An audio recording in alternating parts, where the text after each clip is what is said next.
Hello, damn giving friends. Welcome to the first Let's Give a Damn podcast episode of 2019. I'm so pumped. I have some thoughts that I'd like to share with you as we begin the new year, and then I'll share some 2018 podcast highlights with you. Everyone did their highlight episodes over the last 2 weeks of 2018. I didn't want to do it then. For one, people are so damn busy over the holidays, and there's so much to be excited about. But now that it's the new year, people are going to be bummed that it's now just a bleak winter time and there are no fun holidays in sight for many, many months to come. So I waited until today to cheer you up. Well, I hope you'll find some or all of this cheery. So here's the deal.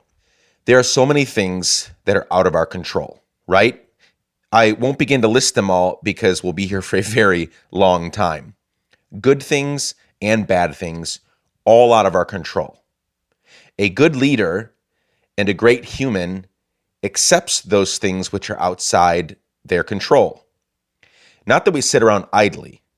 You know enough about me to know that I'm a huge advocate of the opposite of idleness. But we accept these things that we can't control, and we double down on the things we can control. You know what isn't out of our control? Giving a damn. Making a difference, that's 100% up to you. That is something that we do have in our control and something that we can double down on in the year 2019.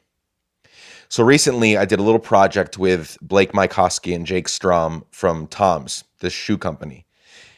Earlier this year, and I was reminded of this story that I recently read about and heard because of this little project I was doing, and I wanted to share it with you. So early this year, Blake's wife called him up and said that she was scared to take their son to school due to all the school shootings. Now, I know exactly what this feels like. I send my kids off to school every day and pray to God that he keeps them safe from any and all crazies out there. It sucks that I even have to pray that prayer, that school shootings are a thing, but they are. But as he wrapped up that call with his wife, she mentioned that someone needed to do something along those lines. Someone needs to do something. After he got off the phone, he decided to do something about it. Pause. There is a Marcus Aurelius quote that I love. He says this: "Waste no more time arguing about what a good man should be one." And obviously, I hope that he would say the same. If he were alive today, he would say the same thing for all men and all women, everyone. But for the sake of this quote, Marcus Aurelius, famous Stoic, famous leader, said, "Waste no more time arguing about what a good man should be, just be one." End pause. So Blake and Tom's decided to commit $5 million to groups on the ground fighting to reduce gun violence. And by the way, that is the largest single donation for this cause ever, $5 million. But he went way beyond simply giving money to the cause. He and Tom's made it possible through this app that they developed, this online platform that they developed. They made it possible for every single American, that is those who want to participate, for every single American to fill out a quick form that will automatically send a free physical postcard to their congressional representative, begging them to do just one thing: to advocate for universal background checks for anyone buying a gun. Now, I first heard about this initiative when he launched it a few weeks ago on Jimmy Fallon's show. In the few days after that announcement, more than 500,000 Americans participated. They went on to toms.com, found the form, put in their name, address, all of that, and Tom's, on their behalf, sent this physical postcard to their representative. Still to this day, weeks later, and I know this because I'm in touch with Jake and Blake, thousands more are going out every hour. Thousands of Americans are going to toms.com every single hour of every single day since then to fill out that postcard. So Blake was interviewed recently by the folks at the Daily Stoic, a Ryan Holiday initiative, and he said the following.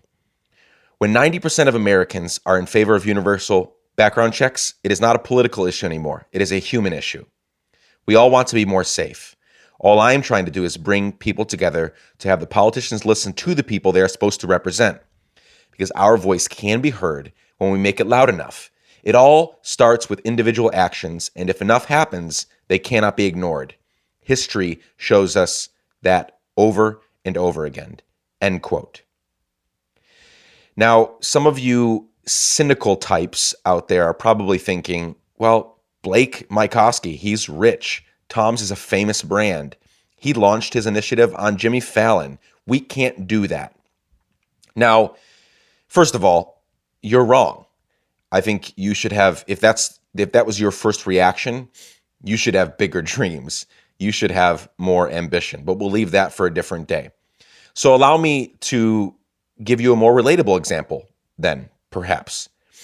Another example of this type of thinking is my friend Nicole Devereaux. She and her family live in New York City. In the 40 weeks leading up to her 40th birthday, she committed to raising $40,000 for nonprofits she cares a lot about. And as we prepare to enter the new year, she is closing in on $20,000, and she has 20 weeks left until her birthday. So she's on track to raise the $40,000 for the nonprofits that she cares about. Now, Nicole doesn't have a huge platform. She's not famous, but she saw a need. She felt a burning desire to do something, and she's fucking doing it. And that's what I want for you this year, friends. Get going. Do something. Enough with the excuses already. The reality is you'll always have something to whine about and someone or something to blame your inactivity on. And when I say, let's go back to the beginning real quickly, I said there's so many things out of our control. So focus on the things you can control. I'm not advocating for shutting ourselves off from the shitty things happening around us that we can't control. Not at all. Quite the opposite, actually. I'm saying we must see and hear these things and channel everything we are feeling toward action. I could give you a long list of practical steps for how we begin doing this, but for the sake of time, I'll only give you one today, friends. And that practical step is to think about death and dying. In James 4:14 in the Christian Bible, we read these humbling words. What is your life? You are a mist that appears for a little while and then vanishes. Friends, over the last week in preparation for 2019, I read two books. I read How to Grow Old by Cicero and How to Die by Seneca, two of my favorite Stoics. I've been humbled so much because of these two books. The Stoics call this practice of thinking about death and preparing for death Memento Mori. That's Memento Mori, a Latin term for remember death or remember you will die. It may be fable or it may be literal history, but either way, the following example that I'm going to give you is chock full of truth. The stories say that in the 2nd century, when Roman generals would come back victorious from battle, they would have servants.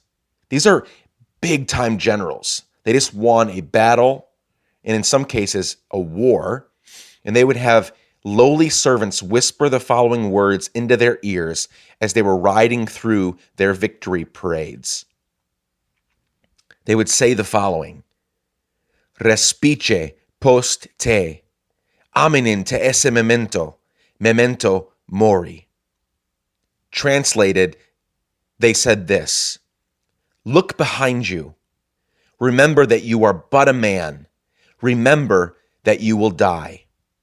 So, memento mori is the practice of intentionally reflecting on our mortality, the brevity of life. It's the practice of running our ideas, our ambitions, desires, our disciplines, our relationships, our work, everything through the following grid, through the following filter.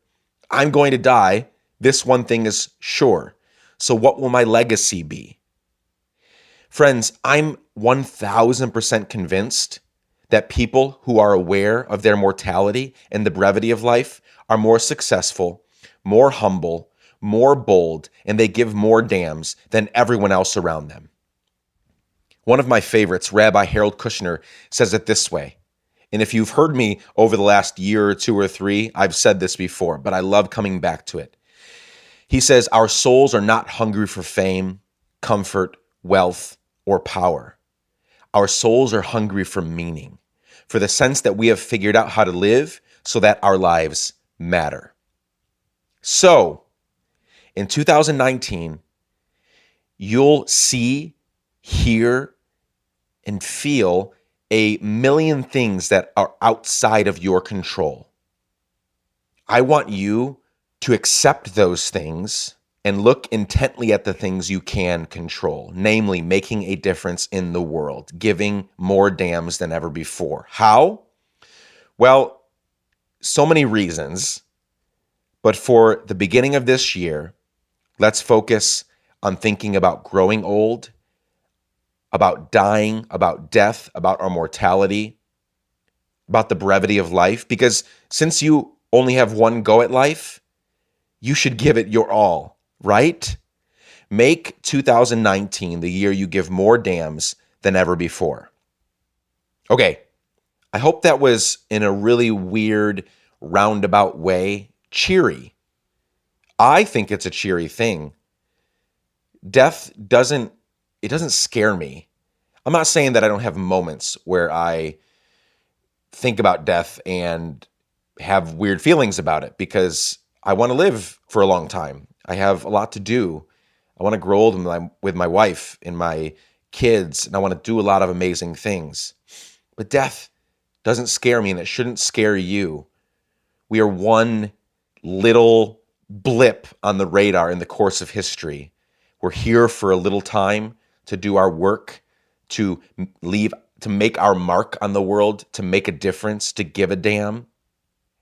So now that I've gone on for a little bit, I would like to stop doing that, and I'd like to share some of my favorite and some of your favorite interview moments from this past year. I've heard so much feedback throughout the year, so these are some of mine and some of yours. There were so many, but I narrowed them down to these helpful tidbits. And if you've listened to other podcast episodes I've done in the past where I've shared highlight reel podcast episodes, I'm not going to do it the way that I've done it before, which is break up each segment and introduce each person before their segment begins. I'm going to give you the order, the lineup now, and we're just going to run them right through. So listen to the names. You'll have to keep track. In this order, today, I'm going to share wonderful clips from Jessica Jackley, Tunde Way, Mayor Ted Terry, Ruthie Lindsay, Dwayne Reed, Chelsea Clinton, Shiza Shah, and Kevin Lyman. Here we go.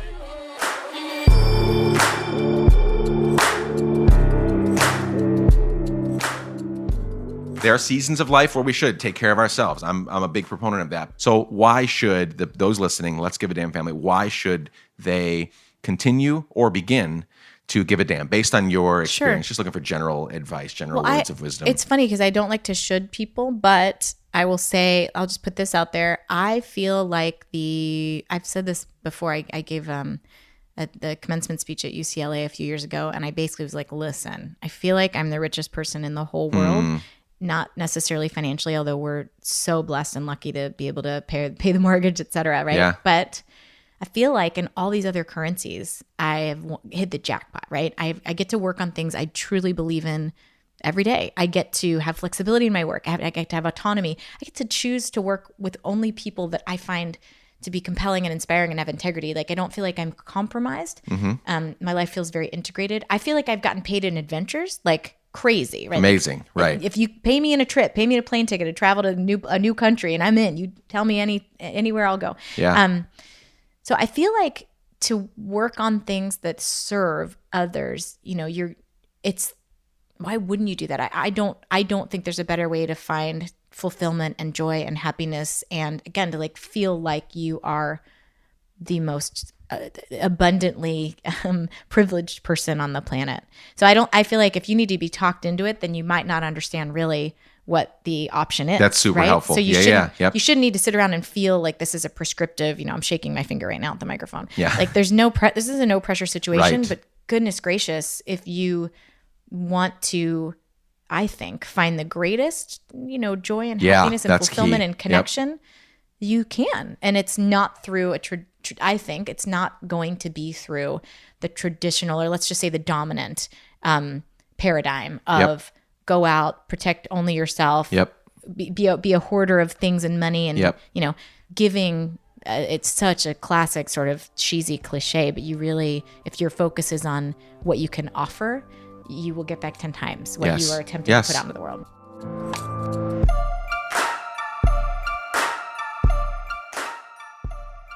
I think it's important to distinguish development from displacement.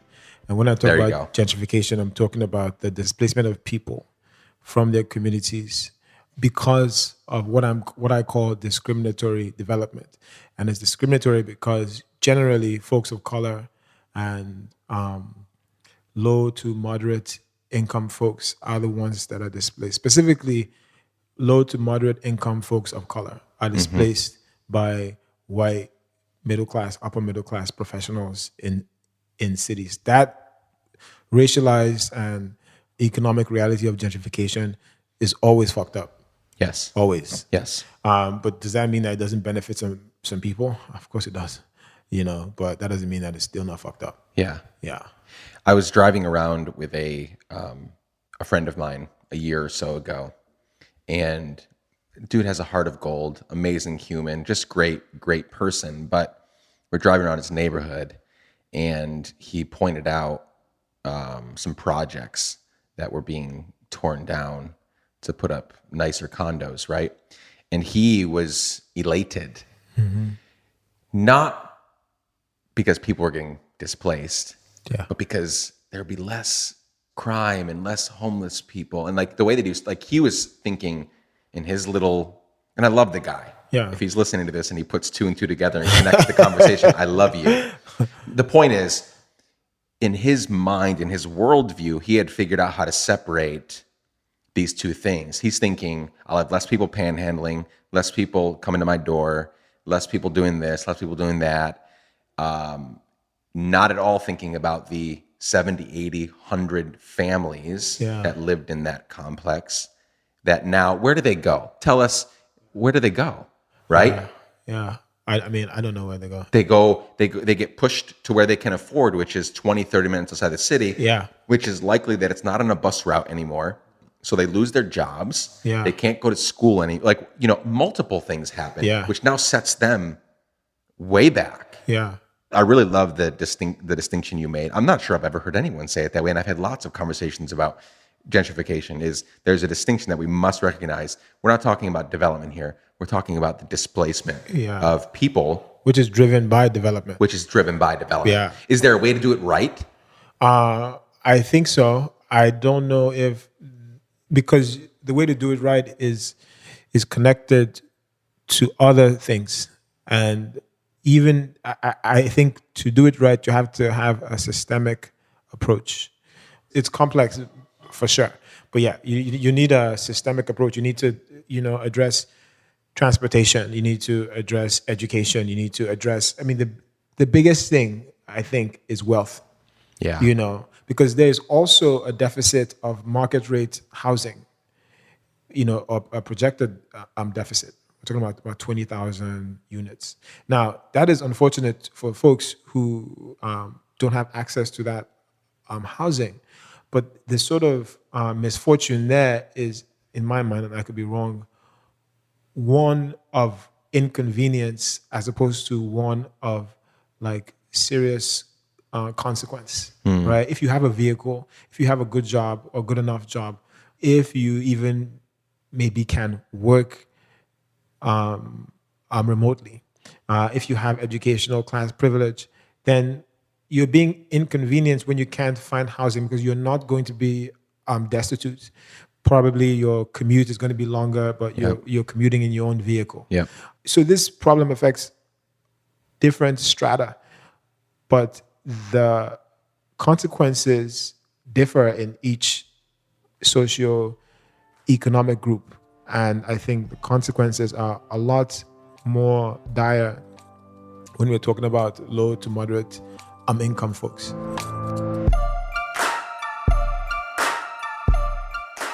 First thing that comes to mind is, I went to Mexico City with my parents when I was like in 5th grade, and it was sort of my first trip to sort of, a country that was a little grittier, where I grew up in Florida.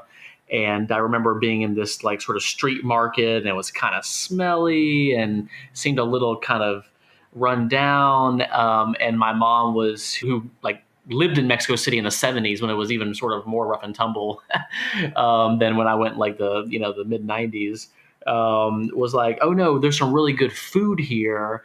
Let's just walk around and we'll find some really good food. And it's one of those things where if you push your comfort zone, if you sort of go up to the edge and just go a little bit further, you kind of find yourself growing a little bit and trying something new. And not every time does trying something new turn out to be great. But a lot of times you at least walk away with a different perspective and an appreciation. And kind of fast forward that through my college days, just realizing, like as I referred to when I got back from a trip to Europe after I graduated high school and started college, and we're sort of faced with this changing environment where we were going to war in Afghanistan and war in Iraq. There's this I think appreciation for the people who live in countries. Oftentimes we say that we're at war with Iraq, we're at war with Iran or Korea or North Korea or whatever, and and I remember listening to people and this idea that, well, I don't know anyone in those countries that I hate. The political leaders are the ones who are starting the wars, or who are the ones who are having conflicts with. But the people there are just people just like you and I. They're ordinary people. They like to eat good food, and they like to listen to good music and dance and have fun, and they care about their children's future. They care about opportunity and hope and safety, and they want to see a better world, not for themselves, just for themselves, but for future generations. And I can say that whether it's getting involved in politics locally or trying to just being fortunate as a local mayor that's had the privilege of going to international conferences where refugees and migration are considered now a really a local issue that needs to be addressed by local actors. I'm meeting mayors and council members from Turkey and Morocco and Colombia and Spain and Italy and India, who are on the front lines of the refugee and migration crisis. And it's very easy to say, well, those people over there, that's their problem. Why don't those people go home? And to not sort of, just step back and be like, these are people just like you and I. Like if I had lived in their shoes, if I had been forced from my home, from my country into a refugee camp where I'm likely to spend 17 years waiting for some opportunity to either return home or resettled, I would have compassion for them as well.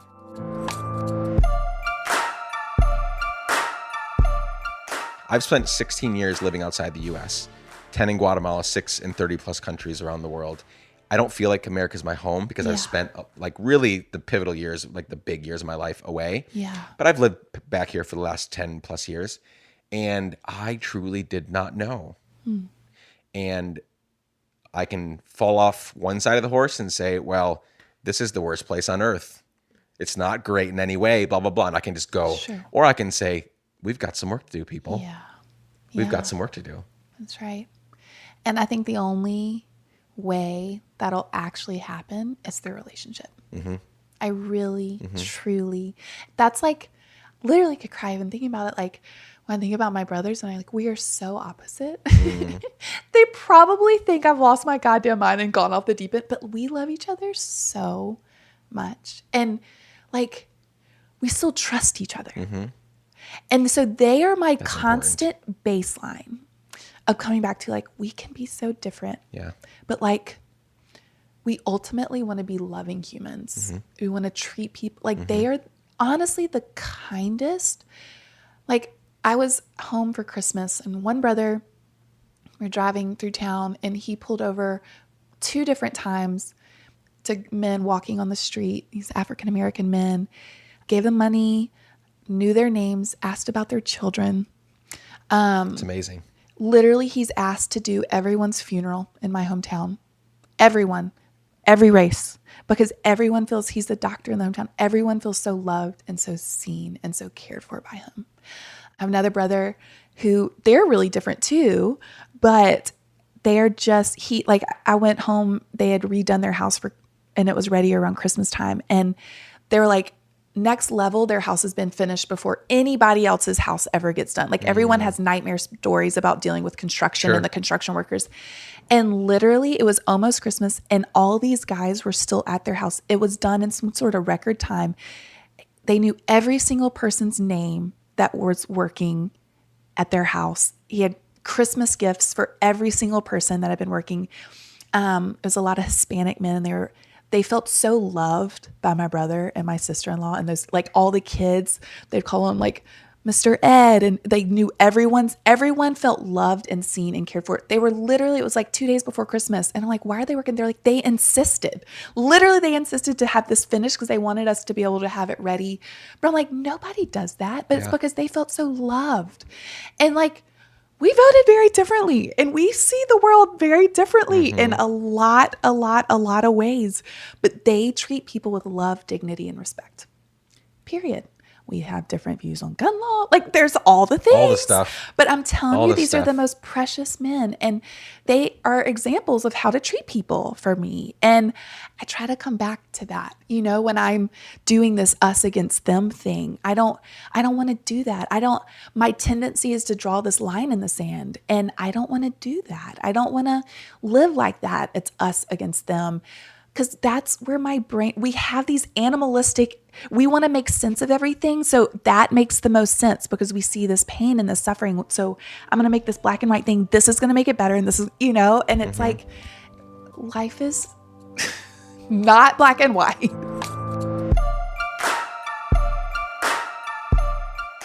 I think first things first, relationships are everything. Period, point blank. Full stop. Yeah, absolutely everything. Like, if you don't have that piece, in my opinion, you don't have anything.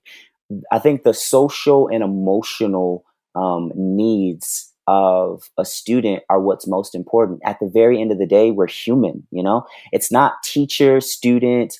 It's not mom, son. It's human being. And as human beings, we need that love. There's this hierarchy of needs from a guy named Maslow.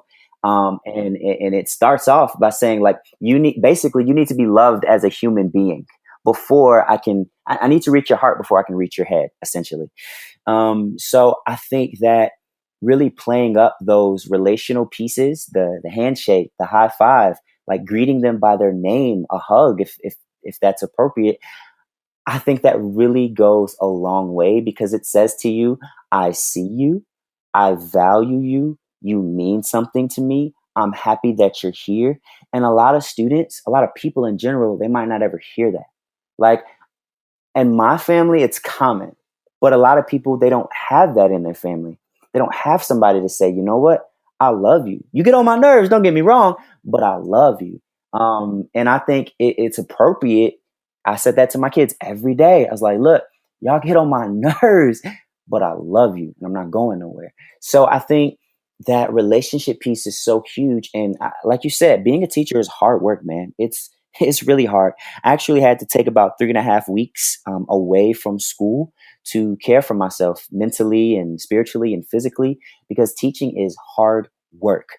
But I don't think that there should ever be an excuse as to why we can't love other humans well. I don't care about your test scores. I don't care about this data point. I don't care about these numbers, these figures. I don't care about any of that if I don't first care about you as a human being.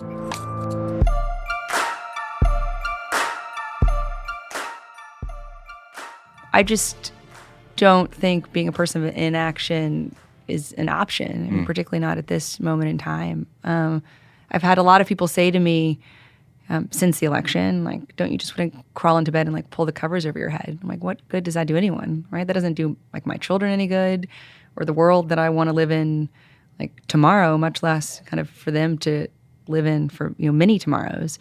On social media, I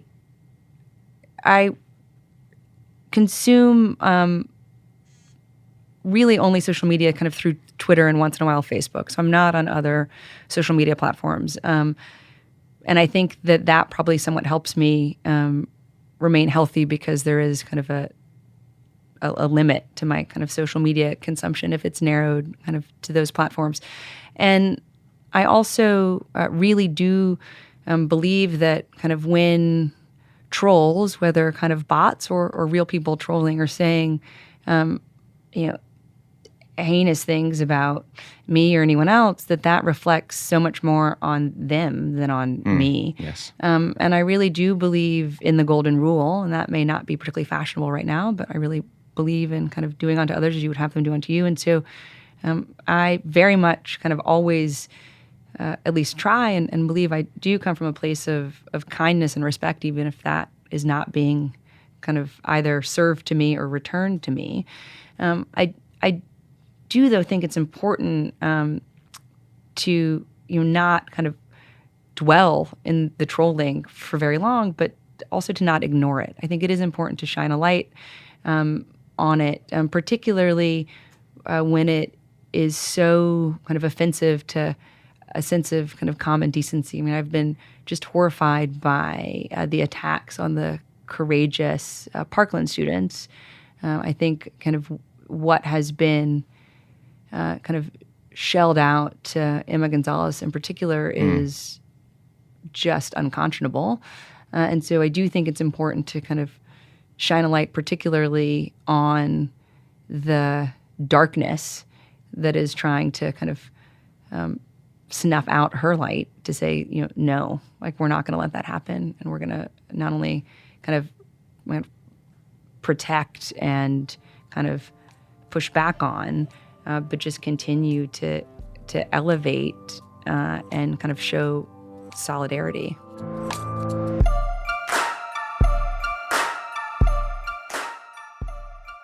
So there's a number of things I would say that I feel like I wish I knew when I started out in the early days. But I would say it's so important to accept failure.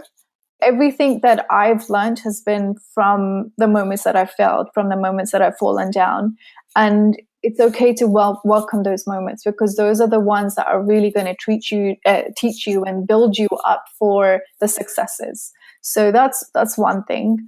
And the second thing I would say, that if you are thinking of building a company, then the first thing you should do is validate whether there's a market for what you're doing. So before you start investing in hiring out a fancy office, building a great team, investing in equipment, or even going into production, just first go out there and speak to your potential consumers and try and get a feel of what they want. Because a lot of times entrepreneurs have this vision and this idea that this is what I think people want because I want this, right? But when you go out there and speak to people, you realize there's not that many people that share that same thought process. And it may be that, maybe you're close to what they're thinking, but not quite right there. So when you speak to your potential consumers, they will tell you all kinds of things. They will tell you, these are the specific things that I'm looking for in a product. If you can build this for me, and then another 10 people back that person up, you've got a great business right there. So I would say validation is very important.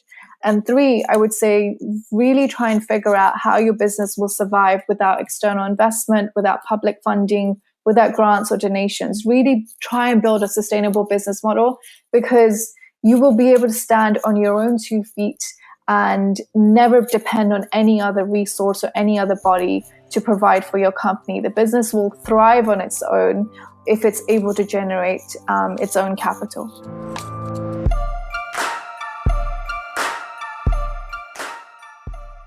So I think I've got 2 questions left. One of them is regarding a tweet that you did the other day. The other day, Ray Butcher, I don't know who that is, you retweeted them.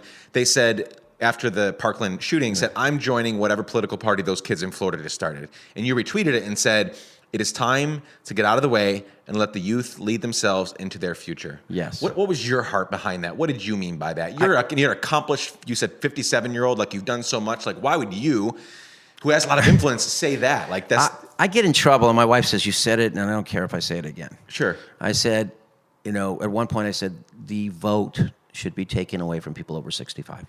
Promise them their Medicare, promise them a few things that we won't touch, Social Security, Medicare. But they're not, and I know, and I love my dad. He's 90, and he still goes and votes. But he doesn't care about, So I said that, and then I got in trouble because I said, if they really wanted to fix the Senate and Congress, every Friday that they don't get anything done, put all their names in a hat and then take them outside, and one of them, I can't say, but I guarantee you, but it's so, I guarantee you things would start getting done. Yeah, Petty differences and nothing's getting done. So we do need to get out of your future. And I've been using that a little. I said it the other day and it ended up on the front page of the Plains Dealer. It was when I was telling these kids, we do need to get out of your way, but you need to start taking responsibility for your futures. Yep. And I'm seeing that. Especially with this shooting. I mean, these kids are coming up and I've been saying it for years. Yeah. It's bubbling.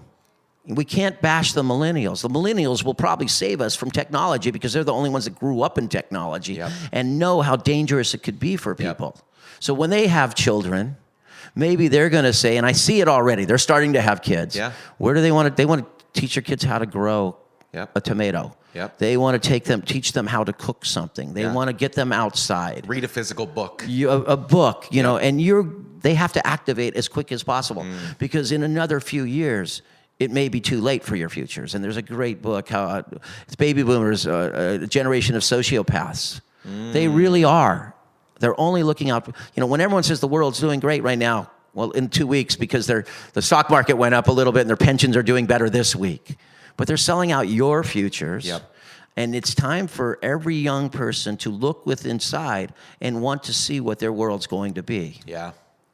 And then again, I always look at a little self-serving. I go, I've been trying to be good to youth, so maybe you'll let me become the future Walmart greeter of your society because I've been kind of nice to you in the past. But I am ready to get out of the way, and I'm getting out of the way maybe for the music industry to start your own festival, to do something the way you wanted to do it. I've done it the way I've wanted to do it for so long, and I think it's worked for a lot of people. Maybe it's not for some people, but it's time for you to take control of your future, and I'm going to take control of what I still think I can do in these opioid initiatives. I may take 20 of the best nonprofits on their own tour, get rid of the music, and just go to college and high school campuses, bring head count next year, and get kids to sign up because it's going to start locally too. Get involved in local communities and just get out there. And some people say that's easier said than done. No, it's not. Yeah. Yeah, I mean, you'd be the person to do it, right? Because you've spent several decades overcoming the obstacles. Last question, a part of it is hypothetical. The not hypothetical part is that someday you're going to die, right? Hopefully it's many, many years from now. You've got a lot of great work to do left. But the hypothetical part is that for some reason, I've been asked to give your eulogy. So all of the people you've influenced, this is a stadium full of people, the artists, the attendees, your family, your friends, your staff, they're all there. And I get to talk about your life and legacy. What do you hope in this hypothetical situation? What do you hope that I'll say about your life and your work and your legacy on that day? In a really tricky world, he kept the majority of his integrity.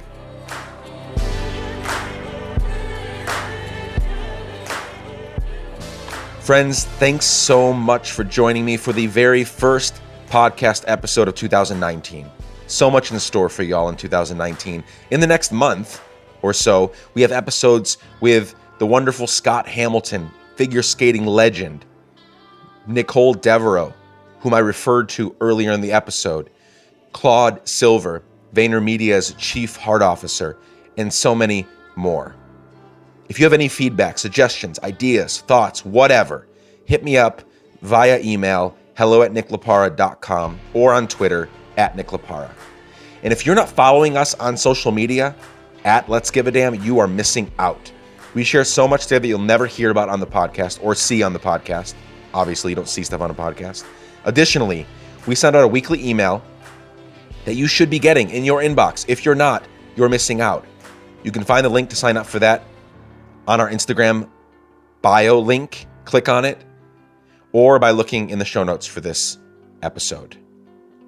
Friends, I love you all. Same day, same time next week. Peace, you bunch of damn givers.